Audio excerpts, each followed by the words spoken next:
नमस्ते बच्चों।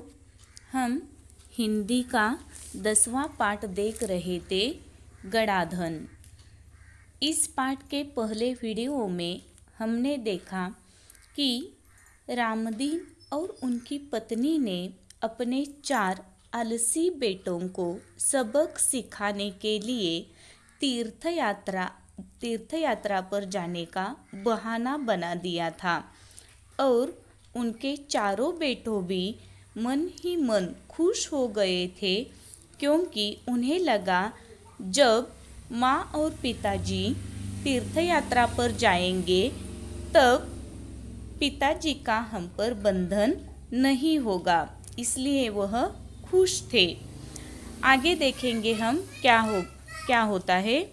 रामदीन के जाने के बाद कुछ दिनों तक तो सब कुछ सामान्य चलता रहा, पर उसके बाद पास का धन और घर का धान्य समाप्त होने लगा। रामदीन और उनकी पत्नी तीर्थयात्रा पर चले गए। उनके जाने के बाद कुछ दिनों तक तो सब कुछ सामान्य चलता रहा, पर उसके बाद उनके पास का धन और घर का धान्य भी समाप्त होने लगा। अब चारों भाइयों को चिंता हुई। उन्हें अपने पिताजी की कही बात याद आ गई कि जरूरत पड़ने पर खेत में गड़ा धन निकाल लेना।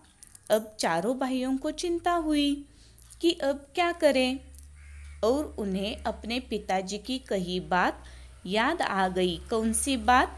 कि पिताजी ने जाते वक्त कहा था कि हमने खेत में धन गाड़कर छिपा रखा है और यदि कोई तुम्हें ज़रूरत पड़े तो उसे निकाल कर उपयोग कर लेना। यही पिताजी की बात उनके ध्यान में आ गई। उन्होंने रात के समय खेत की खुदाई का काम आरंभ किया। फिर उन चारों बेटों ने रात के समय खेत की खुदाई का काम आरंभ किया। किस लिए? खेत में जो गड़ा धन है वह बाहर निकालने के लिए। वे 2-3 रातें खेत को खोदते रहे, पर कहीं भी उन्हें गड़ा हुआ धन नहीं मिला।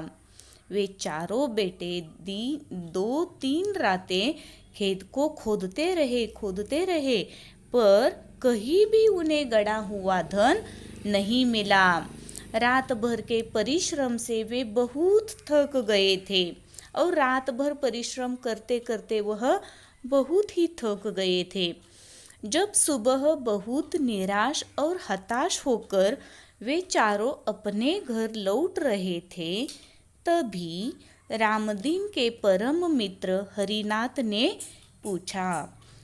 वह 4 बेटे जब सुबह होते होते निराश और हताश होकर, वह निराश और हताश क्यों हो गए थे? क्योंकि खेत में जो गड़ा हुआ धन था वह उन्हें नहीं मिल, इतना सारा परिश्रम करते हुए भी नहीं मिला था। इसीलिए वह बहुत निराश और हताश हो गए थे और वे अपने घर लौट रहे थे। तभी रामदीन के एक परम मित्र थे, उनका नाम था हरिनाथ। उन्होंने उन चारों बेटों को पूछा, तुम सब थके हुए क्यों हो? हरिनाथ जी ने उन चारों बेटों को कहा, तुम सब थके हुए क्यों हो? कारण जानने के बाद हरिनाथ ने उन चारों को सलाह देते हुए कहा, तुम लोगों ने खेत तो खोद ही लिया है, अब उसमें बीज बो दो। उन चारों बेटों के थकने का कारण सुनते ही हरिनाथ ने उन चारों बेटों को सलाह दी। क्या सलाह दी? कि तुम लोगों ने वजह कौन सी हो? खेत तो खोद ही लिया है, अब क्या करो? अब उसमें तुम बीज बो दो। चारों भाइयों के उदास चेहरों पर खुशी की लहर दौड़ गई। उन चारों भाइयों के उदास चेहरों पर हरिनाथ की बात सुनकर खुशी की लहर दौड़ गई। उन्होंने हरिनाथ के कहे अनुसार ही किया।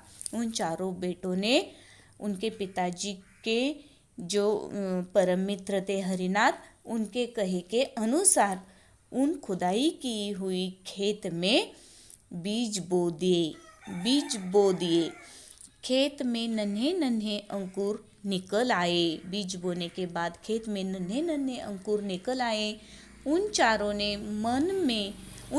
के मन में उत्साह जाग गया।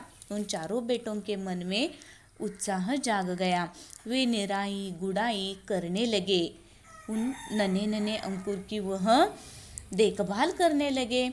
फसल भी बहुत अच्छी हुई। हरिनाथ काका को धन्यवाद देकर वे फसल को बाजार में बेचने के लिए जाने की तैयारी में जुट गए। और हरिनाथ काका को धन्यवाद देकर, क्योंकि उन्होंने हमें अच्छी समय पर अच्छी सलाह दी, इसके कारण वह हरिनाथ काका को धन्यवाद देते थे। और उन्हें धन्यवाद देकर खेत में जो फसल आ गई थी वह फसल बाजार में बेचने के लिए जाने की वह तैयारी कर रहे थे। और उसी समय तीर्थ यात्रा से रामदीन और उनकी पत्नी लौट आए। वह बाजार में जाने की तैयारी में जुट ही गए थे। उसी समय तीर्थ यात्रा से रामदीन और उसकी पत्नी लौट आए। माता पिता के आते ही बेटों ने उनके चरण स्पर्श किए। चार बेटों ने अपने माता पिता आते ही उनके चरण स्पर्श किए। गाड़ी में लदे अनाज के बोरे देखकर रामदीन ने कहा, अब तुम्हें खेत में गड़े धन का राज समझ में आ गया होगा। गाड़ी में अनाज के बोरे लदे थे और वह बोरे देखकर रामदीन ने अपने चारों बेटों को कहा कि अब तुम्हें खेत में गड़े धन का राज समझ में आ गया होगा। इसका मतलब क्या है? खेत में जो गड़ा धन है वह कोई सोना चांदी नहीं, यह फसल ही असली धन है। यही सबक सिखाने की रामदीन की वजह थी।